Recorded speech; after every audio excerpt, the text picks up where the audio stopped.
अस्सलाम guys, welcome back to TV knowledge and truth के और एक नई वीडियो में। आप लोग टाइटल देख के समझ ही गए होंगे कि आज का टॉपिक बहुत इंटरेस्टिंग रहने वाला है। आज हम बात करने वाले हैं the 13 blood lines of the illuminati, the Holi, the unholy blood lines of the illuminati, the elite power जो कि पूरे ग्लोबल पावर स्ट्रक्चर को इन्फ्लुएंस करता है, चाहे वो फाइनेंस रहने दो, पॉलिटिक्स रहने दो, media, religion, war, social systems, education, बच्चे, फार्मास्यूटिकल कंपनीज और बहुत सारी चीजें। एक बंदा है जिसका नाम है फ्रिट्ज स्प्रिंगमायर। ये बंदा 1990s में एक बहुत बड़ा खुलासा करता है। जब मैं इसके बारे में पढ़ा मैं भी परेशान हो गया। और इन्हें कहते हैं the elite power that influences the world. तो ये फैमिली मेंबर्स है कौन, ये लोग क्या करते हैं, न्यू वर्ल्ड ऑर्डर इनका बैकबोन क्यों है, और इनके पास कुछ स्पेशल फैमिली ब्लड लाइन्स में ऐसे चीज़ें हैं जो कि कहते हैं कि they have satanic power, they have lineage blood line towards Jesus Christ. A new world order. For a new world order. A new world order. A new world order. A new world order. New world order. There's a need for a new world order. अब जो मैं आप लोग को बताने वाला हूँ आगे, आप लोग वीडियो एंड तक जरूर देखें क्योंकि ये चीजें चौंका देने वाले आप लोग को। अब देखो, कोई इंसान को पैसों का नशा रहता, किसी को पावर का नशा रहता, मगर ये दोनों चीज हासिल होने के बाद इंसान को और क्या नशा बाकी रहता। ये ब्लड लाइन्स कुछ ऐसे चीज है जो कि कुछ ऐसे मिस्टिकल चीज में मानते हैं जो हमारे सोच समझ के बाहर है। देखो, आपको और हमको मालूम है कि ये लोग एंटी क्राइस्ट के लिए काम कर रहे हैं, मगर ये एंटी क्राइस्ट के लिए असल में खिदमतदार खानदान है। ये 13 खानदान में हम शुरू करते हैं पहले खानदान के साथ जिसका नाम है द रॉथस्चाइल्ड फैमिली। ये सेंट्रल फैमिली है, ये फैमिली है जिन्होंने सेंट्रल बैंकिंग और प्राइवेट वेल्थ को शुरू किया था, and that in the 17th century. जी हाँ, वही सेंचुरी जब इल्यूमिनाटी की पैदाइश हुई थी, and that is the year of 1776। Mayer Armstrong Rothschild ने लेट 1700 में उसके 5 बेटों को अलग अलग दिशाओं में यूरोपियन सिटीज में भेज दिया था और कहा था कि यहाँ पे तुम प्राइवेट और सेंट्रल बैंकिंग सिस्टम बनाओगे और यहाँ पे एक दूसरे से कनेक्टेड हो गया। ब्रिटेन में ये डिफरेंट सिटीज में क्यों, अमेरिका वगैरह क्यों नहीं था? क्योंकि उस वक्त पे सेंट्रल पावर ब्रिटेन था और आज के वक्त पे अमेरिका है, और फ्यूचर में well, God knows the best, but everyone says it's gonna be the greater Israel। तो ये रॉथस्चाइल्ड फैमिली उस जमाने में ये सेंट्रल बैंकिंग का इजाद की थी, और आप Jacob Rothschild, Nathan Philip Rothschild ये नामे सुने होंगे। अब इनका क्या मकसद था होगा सेंट्रल बैंकिंग सिस्टम बनाने का? कोई भी नेशन को या इंसान को प्रॉब्लम में लाना है तो उसको कैसा अटैक करते? एक रहता माली तौर, पैसों पे अटैक करा था, एक रहता मेंटल स्ट्रेस, एक रहता फिजिकल एबिलिटी, इंसान के अंदर कमजोरियत ला देना, मतलब ग़िज़ा, पानी, हवा, जो चीज़ उसके तरफ है उसको इफेक्ट करना, मेंटली काम, टेंशन, स्ट्रेस, रिलीजियसली स्कॉलर्स को ख़राब करना, दीन के खिताबों को ख़राब करना, रिलीजन का वजूद ही नहीं रखना दुनिया में। मतलब कंप्लीट जो शैतान इंसान को करना चाहता वो ये फैमिलीज कर रहे हैं। अभी है तो हम तो पहली फैमिली के साथ शुरू कर रहे हैं जिसका नाम रॉथस्चाइल्ड फैमिली था। ठीक है, ये लोग सेंट्रल बैंकिंग सिस्टम बनाए, प्राइवेट बैंकिंग सिस्टम बनाए। अब इनकी बड़ी कॉन्स्पिरेसी क्या होती है, आप लोग द बैटल ऑफ वाटरलू जान लीजिए। नेथन रॉथस्चाइल्ड को बैटल ऑफ वाटरलू के बारे में पहले पता था। ये जो लंदन में स्टॉक मार्केट क्रैश होने वाली थी उसको उसका सही अंदाजा था। ये कैसा हो सकता है? ये लंदन के स्टॉक मार्केट की ये लोग पहले क्रैश करे फिर उसको पेनीज में वापस खरीदे। इससे क्या हुआ, पूरी ब्रिटिश की इकोनॉमी पे इनका कंट्रोल आ गया। थियोरिस्ट ये क्लेम करते हैं कि सेंट्रल बैंक ये जो पूरी दुनिया में बनाए हैं, including the federal reserve of America. आप लोग को मालूम है federal reserve is a private sector, government का नहीं है। फेडरल रिजर्व है ये फैमिली का, और ये पैसे वगैरह बना के गवर्नमेंट को देते हैं। गवर्नमेंट आपको रूल नहीं कर रही, आपके देश का पैसे वाला इंसान आपको रूल कर रहा। रॉथस्चाइल्ड फैमिली और क्या करती थी, ये वॉर के दोनों हिस्सों में ये लोग फंडिंग करते। समझ रहे हैं आप? अब 2 देशों में जंग चल रही है, फॉर एग्जांपल अमेरिका और ईरान, दोनों को ये लोग फंडिंग करेंगे और दोनों तरफ से ये लोग फायदा उठाए। देखो, इनको मालूम रहता अल्टीमेटम वॉर का क्या है, ये लोग क्या नतीजे पे पहुंचना चाह रहे हैं वो भी ये लोग करके रहते। क्योंकि एंड ऑफ द डे मैं अव्वल आखिर हमेशा बोलते रहता हूँ मेरे वीडियोस में, पैसे से ही जीत, पैसे से ही हार।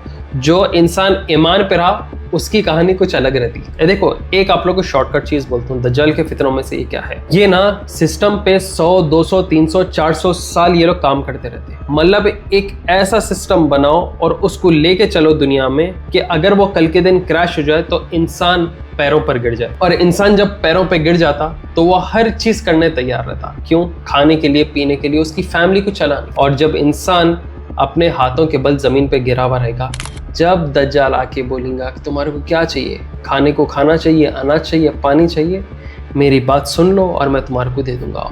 और वहाँ पे अपना सबसे बड़ा ईमान का टेस्ट होने वाला है। इसलिए हदीस में हमारे पास है, आप सल्लल्लाहु अलैहि वसल्लम ने फरमाया कि दज्जाल जो बताएगा आग रहेगी, वो असल में हकीकत जन्नत रहेगी, और वो जो दिखाएगा सुकून जन्नत रहेगी, असल में वो आग रहेगी। तो अगर तुम उसके हाथ में आग देखते हो तो उस दिशा में जाओ, क्योंकि एक्चुअल में उसका रिजल्ट जन्नत रहने वाला है। तो ये लोग ऐसा सिस्टम बना रहे, ऐसा लूप सिस्टम क्रिएट कर रहे जिधर आपको ये हर तरफ से एक बुरी हालत में लाना चाहेंगे। ठीक है, हम अभी तो पहले फैमिली पे ही है, ये रॉथस्चाइल्ड फैमिली से मूव ऑन होते हैं। मैं इसके 2-3 पार्ट्स और बोलूंगा और डेप्थ में बोलूंगा ये लोग क्या क्या पूरी दुनिया में ऐसे हंगामा चीजें की है जिसकी वजह से आज तक दुनिया अनस्टेबल है। अगली वाली फैमिली जो मैं आप लोग को बोल रहा हूँ वो है द ओनासिस फैमिली। ओनासिस से ही आप ओएसिस समझ जाइए, और ओएसिस से पानी आपको दिमाग में आता। These are the water tycoons जो कि shipping lanes, maritime, logistics, तमाम पानी के ऊपर के धंधों को, जंग को और तिजारत को ये लोग कंट्रोल करते हैं। मतलब basically the trade by the seas, the trade by water. आज देखो, स्ट्रेट ऑफ हॉर्मुज़ एक बहुत बड़ी चीज है नहीं है, जिसकी वजह से पूरे दुनिया का energy sector, petroleum oil sector, सब चीज धक्का खाया हुआ है। नहीं है क्या? इनकी प्लानिंग नहीं थी कि ईरान को मारे और ईरान स्ट्रेट ऑफ हॉर्मुज़ बंद कर सकता है? क्या ये हो नहीं सकता था? इनको अंदाजा था। ऑब्वियस सी बात है, अगर आपको ये आगे वाले जाके बंदे को पंच करे तो उन्हें पलट के आपको पंच भी कर सकता, आपके खिलाफ केस भी कर सकता, या रोके चले जा सकता, कुछ भी हो सकता। इसको बोलते हैं प्रोबेबिलिटी।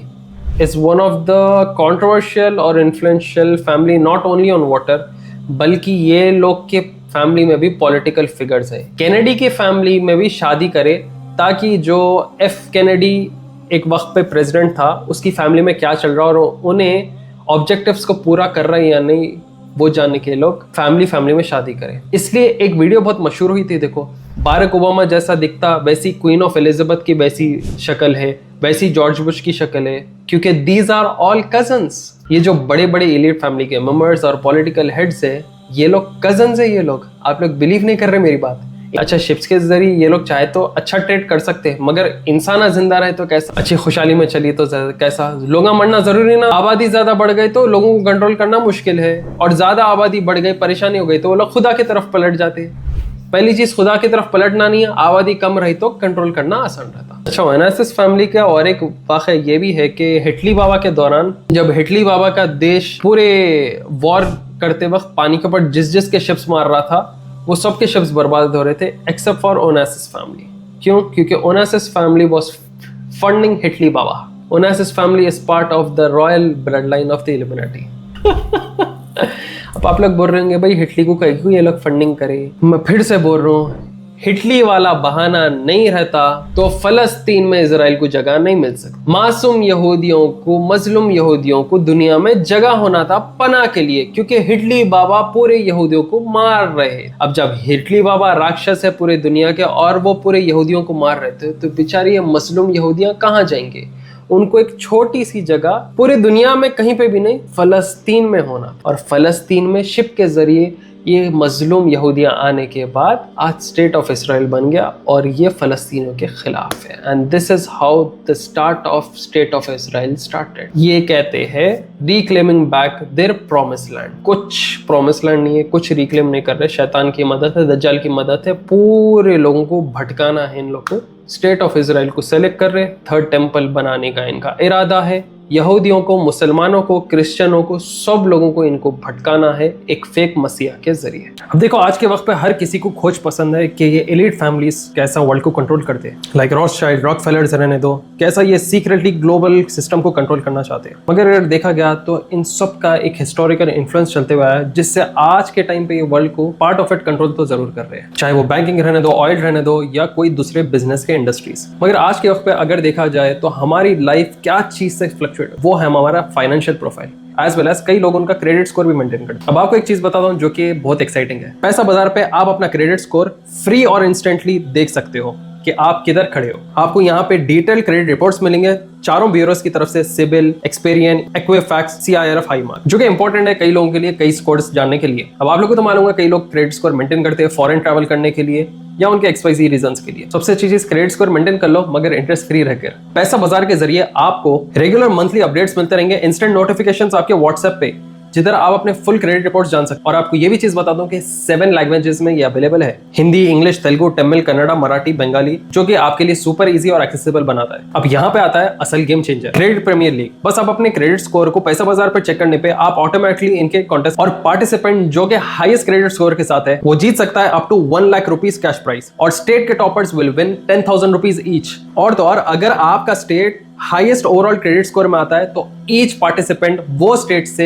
एश्योर्ड कैशबैक गिफ्ट जरूर जीतने वाला है। और इसमें एक फन ट्विस्ट ये भी है कि आप अपना एक AI अवतार बना सकते हैं इनके पास और अपने सोशल मीडिया पे उसे शेयर भी कर सकते हो। तो देखो आजकल हम डिबेट कर रहे हैं कि कौन दुनिया चला रहा है, मगर हमारी फाइनेंशियल प्रोफाइल पे कोई तवज्जो नहीं दे रहे। ये रियल अपॉर्चुनिटी आप अभी कंट्रोल में ले सकते हो और अपनी फाइनेंशियल स्टैंडिंग जानकर कॉम्पीट करके जीत भी सकते हो, बस अपना क्रेडिट स्कोर चेक कर। इसके डिटेल्स और लिंक मैं आपको दे दूंगा नीचे डिस्क्रिप्शन में, तो go check it out now और पार्टिसिपेट करके अपना क्रेडिट स्कोर चेक करके गिफ्ट्स जरूर पाइए। अगली वाली फैमिली आती है the Bundy family. Bundy family का एक खतरनाक चीज है कि ये एडवाइजर्स और इंटेलिजेंस लिंक ब्लड लाइन है। ये लोग CIA से लिंक्ड है, नेशनल सिक्योरिटी से लिंक्ड है, और ये फॉरेन पॉलिसीज बनाते एक देश को कैसा चलाने के लिए। बंडी फैमिली के बारे में जो फ्रिट्ज स्प्रिंगमायर ने एक्सपोज किया था कि वही फैमिली है जो CIA प्रोग्राम्स के जरिए माइंड कंट्रोल का इजाद की, डीप स्टेट इन्फ्लुएंस इजाद की ये लोग, और लोगों को कैसा भटकाना, बच्चों को कैसा भटकाना, कैसा मीडिया से कंट्रोल करना, ये बंडी फैमिली रन करती है। The secret organisations with in the government regulation body.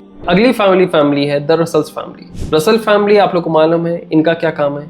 ये लोग सीक्रेट सोसाइटी से जुड़े हुए और स्कल्स एंड बोन्स में जॉर्ज बुश और जॉर्ज W बुश दोनों मेंबर्स थे, और वो लोग अमेरिका के प्रेसिडेंट बने हुए। और कोई भी चीज में भी आप लोग देख रहे हो, बास तौरात मानते, बास तलमूद मानता, और तलमूद को मानने वाले लोग ये शयातीन यहूदी हैं, द ज़ायोनिस्ट। नॉर्मल यहूदी और ज़ायोनिस्ट यहूदी में जमीन आसमान का फर्क है। वाली फैमिली है the Freeman family. Freeman family actual sources है इंटेलेक्चुअल्स का। ये स्पेशल एडवाइजर्स किसको? प्रेसिडेंट्स को, वाइस प्रेसिडेंट्स को, पॉलिटिशियंस को। ये लोग लिटरली एडवाइस देके कंट्रोल करते कि अब ये करना चाहिए, वो करना चाहिए। आप लोग क्या समझ रहे हैं? गवर्नमेंट में जो बड़े सीटों कुर्सियों पर बैठे हुए रहते हैं वो लोग खुद से डिसीजन लेते, हाँ डिसीजन लेते, वो लोग स्टेटमेंट देते, मगर उससे पहले उनको 10 लोग एडवाइस करते। वो एडवाइजर्स कौन रहते? यही रहते। इन्हें सिर्फ द सीक्रेट एडवाइजर्स कहा गया, और ये लोग US के पॉलिसी को डिक्टेट करते हैं। प्रेसिडेंट को क्लोज डोर्स में ये लोग स्टेटमेंट्स बताते हैं कि क्या करना चाहिए, क्या बोलना चाहिए और क्या करना चाहिए। इल्यूमिनाटी के एजेंडा को ये लोग कंट्रीज में फैलाते हैं पॉलिटिकल फिगर्स के जरिए। अगली वाली फैमिली है द रॉकफेलर फैमिली। ये रॉकफेलर फैमिली को कहते हैं architects of the modern American industrial and banking power. ये लोग तेल के जरिए, मेडिसिन, एजुकेशन और फिलांथ्रफी के जरिए बहुत ताकतवर हो चुके हैं। वगैरह में मोनोपोली पावर हमेशा खेलते रहते हैं, और इनका एक बहुत बड़ा मसला था कि ये लोग नेचुरल मेडिसिन को 19th सेंचुरी में खात्मा किए। डेविड रॉकफेलर का एक फेमस कोट है, वो बोलता है some even believe we are part of secret cabal working against the best interest of the United States. If that's the charge I stand guilty and I am proud of it. देख रहे हैं आप लोग, खुद ही United States को control करते हुए, उसकी इकोनॉमी को कंट्रोल करते हुए यूनाइटेड स्टेट्स को ये लोग बर्बाद करना चाहिए, क्योंकि यूनाइटेड स्टेट्स अभी सुपर पावर है, और अगर यूनाइटेड स्टेट्स सुपर पावर से हट गया तो तीसरा क्या बन सकता है आप लोग को मैं बताया हूँ, जेरूसलम कहाँ पे? मेडिकल में मोनोपोली ये लोग खेले। कई सारे कॉन्स्पिरेसी थ्योरीज रॉकफेलर फैमिलीज के अतराफ घूमे, जिधर ये नेचुरल क्योर्स को अर्ली 19th सेंचुरी में ही खत्म कर दिए थे, और पेट्रोलियम बेस्ड फार्मास्यूटिकल सप्लाईज को ये लोग ज्यादा बढ़ावा दिए।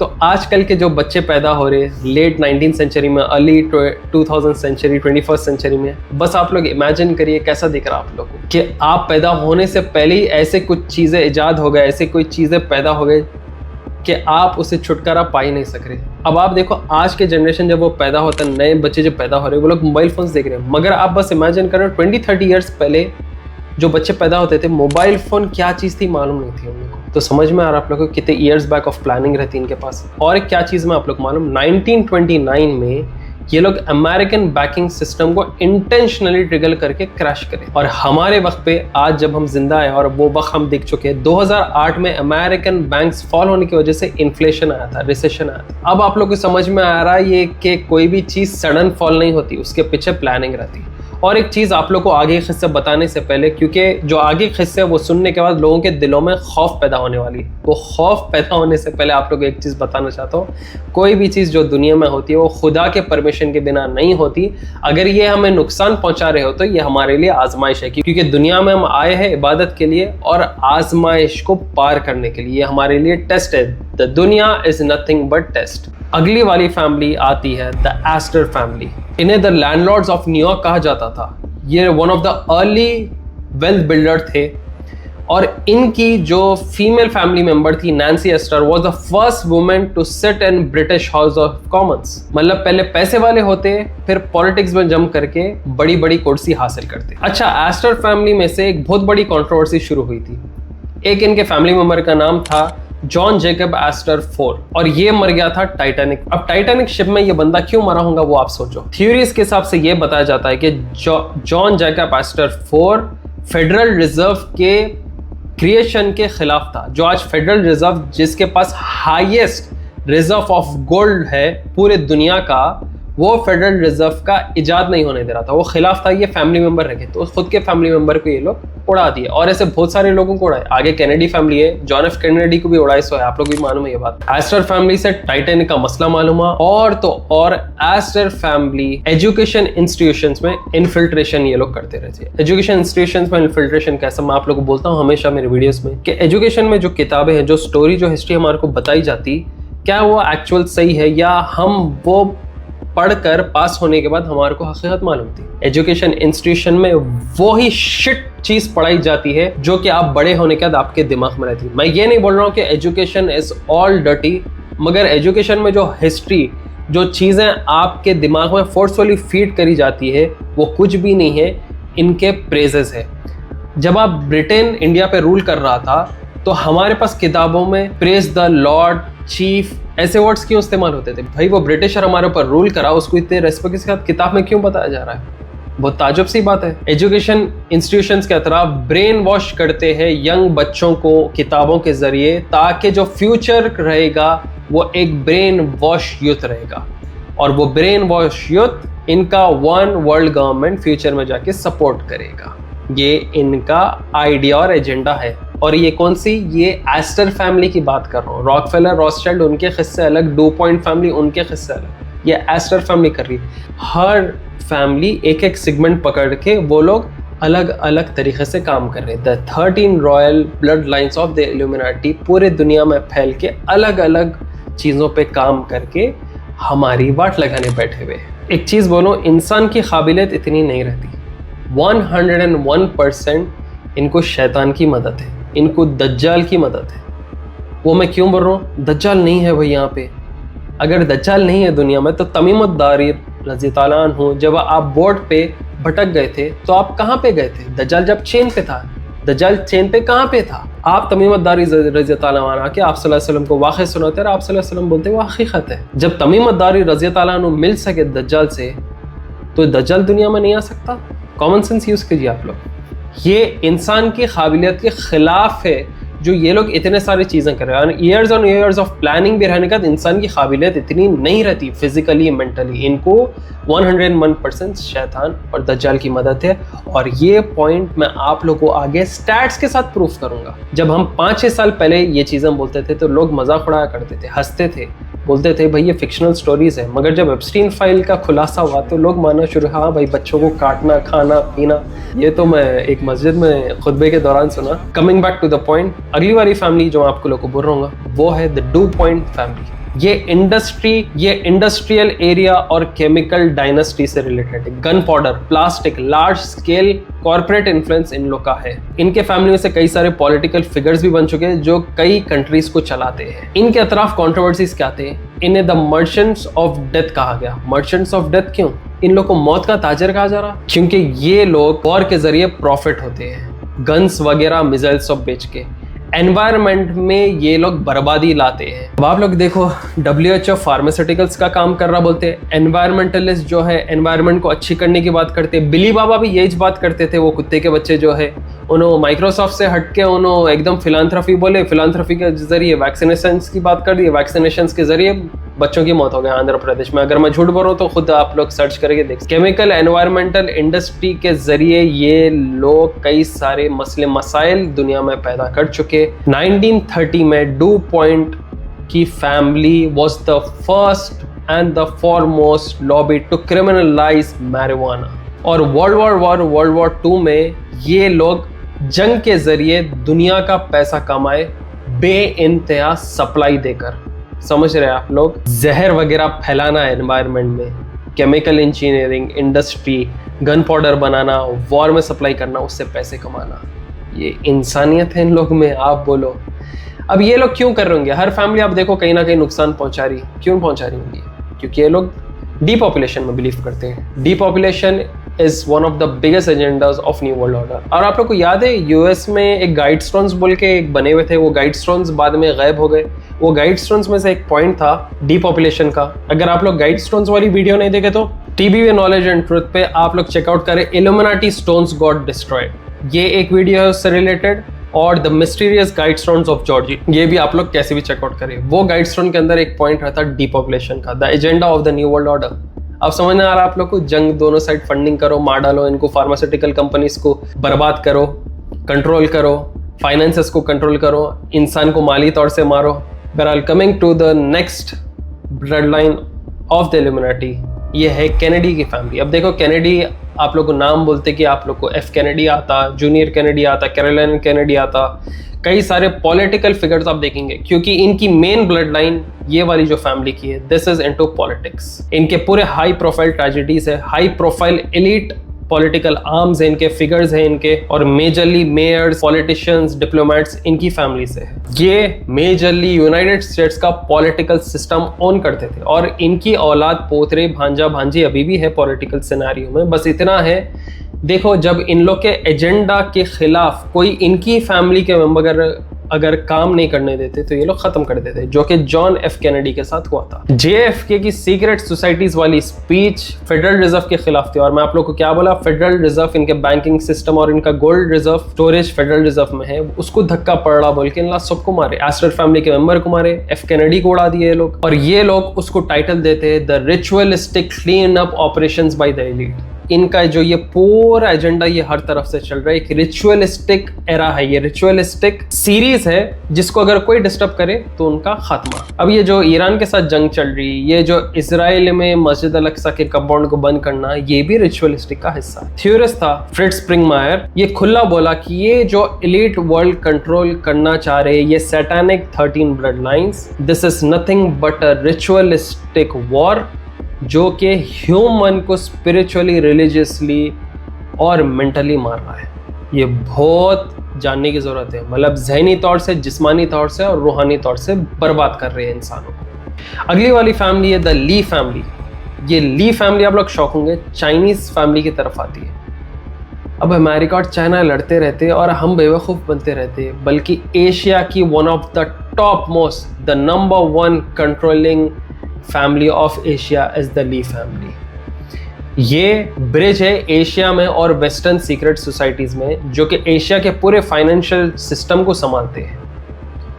ली इनका कॉमन सरनेम में आता है। अब हर कोई आजकल चाइना में और जापान वगैरह ये चपटे लोग ली इस्तेमाल करते हैं, but Lee is one of the most common surnames in the world right now. ये चाइनीज सीक्रेट सोसाइटीज को कंट्रोल करते हैं, ट्रेड्स को कंट्रोल करते हैं। The red dragon company, the red dragon नाम के इंडस्ट्रीज इनके ही है, और पूरे एशियन मार्केट्स को ये लोग इनफिल्टर करते हैं। अब समझ में आ रहा है आप लोग को? चाइना का माल सस्ते में, चाइना का माल या तो चांद तक या तो शाम तक, क्यों है वो?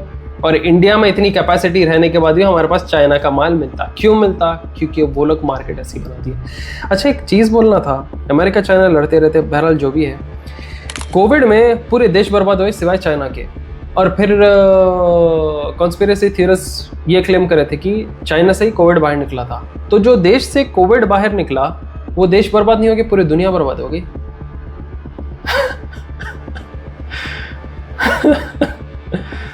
लास्ट टाइम अकेले बैठ के मेरे को सोचना पड़ता मालूम कि ये चीज़ सोचे सोचे जब तक कितने चीज़ें कितने वाक़े हो गए। देखो मैं इसका आप लोग को एंड में बोलता हूँ कि ये चीज़ें इतना देखने का तो दिल में खौफ क्यों नहीं पैदा हो रहा मेरे, क्योंकि मेरे को एंड में रिजल्ट मालूम हुआ कि क्या होने वाला है। इतना सब करने के बाद भी ये लोग हारने वाले हैं। अगली वाली फैमिली इनकी है the Collins family. Collins family बहुत अजीब फैमिली है। ये फैमिली को कहते हैं the family responsible for the rituals and spiritual power with in the family. जो सबसे बड़े मौलवी इनके पास के मौलवी, जो सबसे बड़े इनके पास प्रीस्ट है, जो सबसे ज्यादा इबादतगार फैमिली में मेंबर्स है, वो है कॉलिंस फैमिली के जरिए। मतलब ये पूरे ब्लड लाइन में कॉलिंस फैमिली हाई प्रीस्ट वगैरह को रखते हैं। मतलब इनके पास रिलीजियस कनेक्शन भी है, बट इनकी ये क्या चीज की इबादत कर रहे हैं मैं आपको आगे बोलता हूँ, आप परेशान हो जाते हैं। अब शॉकिंग चीज ये है कि रिलीजियस हाई टाइम प्रीस्ट इनके पास जो कॉलिंस फैमिली के है, पोप वगैरह भी इल्यूमिनाटी के मेंबर्स, आप लोगों को मालूम सीक्रेट सोसाइटी के मेंबर्स है पोप वगैरह भी। वेटिकन सिटी को कंट्रोल कर रहा सबसे बिगेस्ट क्रिश्चियन का हब है, पोप को कंट्रोल करना ये कौन सी फैमिली कर रही होंगी, मेरे को बताने की जरूरत है या नहीं वो आप पे छोड़ो। वैन डोइन फैमिली आपके फूड कंट्रोल को, वाटर सप्लाईज को कंट्रोल करती है। ये एसेंशियल को जो चीज पे इंसान टिका हुआ रहता इसको ये कंट्रोल करती है। एक्चुअल में पॉपुलेशन कंट्रोल करना एजेंडा मेन ये फैमिली का कारनामा है कि ये लोग अंडरग्राउंड सिस्टम्स रन करते हैं, ब्लैक मार्केट्स रन करते हैं, लॉजिस्टिक्स। ब्लैक मार्केट क्यों? क्योंकि अगर आपके पास पेट्रोल दुनिया का भी है, आप बोलेंगे देश को कि पेट्रोल नहीं है, मैं अब दाम बढ़ा रहा हूँ, इससे क्या होता, आप और पैसे कमाते और लोगों को तरसा देते, उनका बिजनेस खराब कर देते, लोगों को रोड पे ला देते, लोग बर्बाद होते, इकोनॉमी टेंशन में आती, लोग परेशान होते, परेशान होके क्या करते, भटक जाते, खुदा की तरफ से हट गया, खिस्सा खत्म। समझ रहे आप लोग?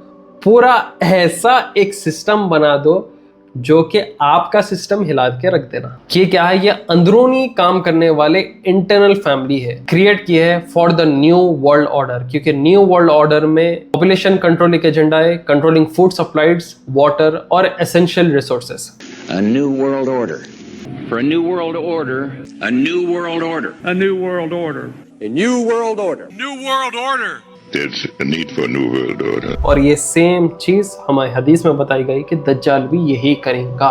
तो अब बोलो आप लोग, ये दज्जाल के पपेट्स है या नहीं? One of the most shocking family of the Illuminati blood line, the Merovingian blood line. ये 13 blood line of the royal Illuminati family है और मैं जानकर हैरान हो गया। ये फैमिली को ये लोग द मिस्टिकल फैमिली कहते हैं, क्योंकि पहले वाली फैमिलीज के बारे में आप सुने होंगे, रिचुअल्स कर रहे हो वो लोग, हाई प्रीस्ट है उनके पास, ऐसा है वैसा है। मगर ये फैमिली इनके लिए स्पेशल क्यों है? क्योंकि इसके दो स्टेटमेंट बने। एक है ये लोग कहते हैं ये family members are the descendants of Jesus Christ, मतलब जीसस क्राइस्ट के लीनेज में से आती है।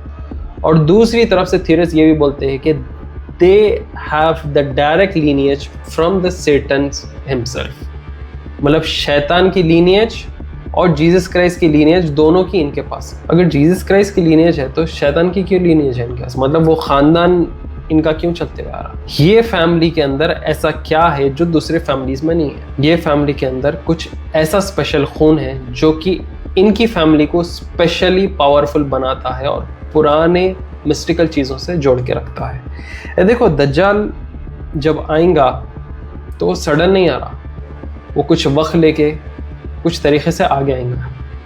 और ये फैमिली का क्या लेना देना होगा उससे? थ्योरीज में ये बताया जाता है कि ये रॉयल लाइन सेटन से रिलेटेड है, the final dictators of the world, जो कि एक्चुअली हमारे पास द एंटी क्राइस्ट है।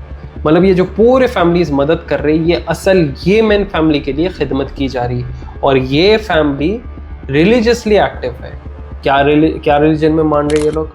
अच्छा, कॉन्स्पिरेसी ये भी है, होली ग्रेल ये फैमिली को बिलोंग करती है। डाविंची कोड के बारे में आप सुने हैं, आप उसके रिलेटेड मूवी देखें, वो होली ग्रेल के खिलाफ, वो होली ग्रेल के ऊपर है, होली ब्लड के ऊपर है। और ये पूरे क्लेम्स जीसस क्राइस्ट से जुड़ते हैं, एंटी क्राइस्ट से जुड़ते हैं, और ये पूरे चीज़ें मेरोविंगियन ब्लड लाइन से जुड़ता है। ये एक स्पेशल ब्लड लाइन है इनका, मेरे हिसाब से कुछ नहीं, ये मेन एंटी क्राइस्ट दज्जाल को पालने वाली यही फैमिली है। अब देखो आप लोग के वक्त ज़्यादा नहीं है, मैं बहुत सारी चीज़ें हमेशा बताना चाहता हूँ मगर नहीं बता पाता हूँ। आप लोग एक चीज़ बोलता हूँ मैं, जब ये लोग डिपॉपुलेशन पे काम कर रहे, लोगों का खात्मा कर रहे, मार डाल रहे, बच्चों का दिमाग को ख़राब कर रहे बचपन से ताकि वो बड़ा हुआ तो ब्रेन वॉश कर रहे, ये सब क्यों कर रहे? क्या इंसानियत इन लोग के अंदर नहीं है? क्या इंसान मतलब ऐसा बैठ के सोचा तो क्या वो खुद को नहीं बोल सकता कि मैं गलत कर रहा हूँ या सही कर रहा हूँ? जब इब्राहिम अलैहिस्सलाम को बोला गया था कि इस्माइल अलैहिस्सलाम की कुर्बानी दो, तो वह इतना बड़ा टेस्ट था इब्राहिम अलैहिस्सलाम के लिए कि आप पूछो मत। पहले तो उनको औलाद थी नहीं, और औलाद होने के बाद अल्लाह सुब्हानहू व तआला बोलते कि इस्माइल अलैहिस्सलाम की कुर्बानी दो, मगर इब्राहिम अलैहिस्सलाम उनकी कुर्बानी देने जाते हैं और इसकी जगह शीप आती है। और आज वो हमारे लिए ईद बनी हुई है, ईद अल अदा, जिधर हम बकरीद में हम बकरे वगैरह सैक्रिफाइस करते हैं ताकि वो चीज़ डिस्ट्रीब्यूट हो जाए पुअर के अमाउंट, ताकि वो भी साल में गोश्त वगैरह खा सके। ये लोग जो एंटी क्राइस्ट में मान रहे हैं, ये लोग जो इनके सो कॉल्ड खुदा में मान रहे हैं, वो 101% इन लोग गारंटी दिला रहा है, देखो अगर तुम लोग ये नहीं करते तो आज पूरी दुनिया तुम्हारे कदमों में नहीं रहती थी। तुम लोग मेरी बात सुन रहे, ये गंदे गलीज लोगों से तुम लोग दुनिया को छुटकारा दिला रहे, इससे तुम मेरे स्पेशल बंदे बने हुए हैं।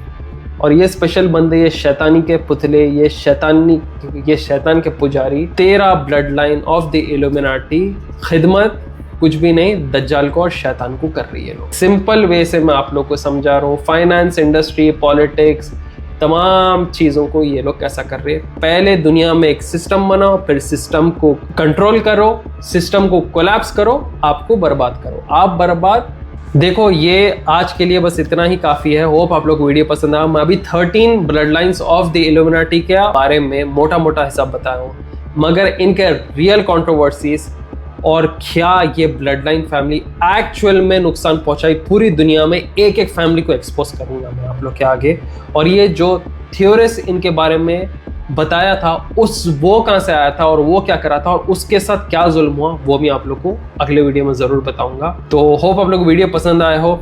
इस वीडियो को ज़्यादा से ज़्यादा शेयर करिए व्हाट्सएप, फेसबुक और इंस्टाग्राम पे। प्लीज़ सपोर्ट करिए TBV चैनल को, चैनल मेंबरशिप्स के ज़रिए, सुपर चैट्स के ज़रिए, UPI के ज़रिए, फ़ोन पे, गूगल पे या जैसा भी हो, TBV मीडिया को आप लोग सपोर्ट करिए। ये डेटा हमारे पास बहुत ज़्यादा होता है, हम सिंप्लीफाई करके आप लोग के आगे रखने की कोशिश करते हैं in a very simplified way, in a very creative way, ताकि आपको चीज़ समझ आए, आप अपने लोगों में फैला सके और शेयर कर सके। इससे प्लीज़ शेयर करिए फेसबुक, व्हाट्सएप और इंस्टाग्राम पे, और हमारे साथ दीजिए और सब्सक्राइब करें हमारे चैनल को, और कनेक्टेड रहिए हमें इंस्टाग्राम और फेसबुक के जरिए। फिर आएंगे जल्द एक नई वीडियो के साथ। दुआ में याद रखिए। Till then take care, see you soon, अस्सलाम वालेकुम।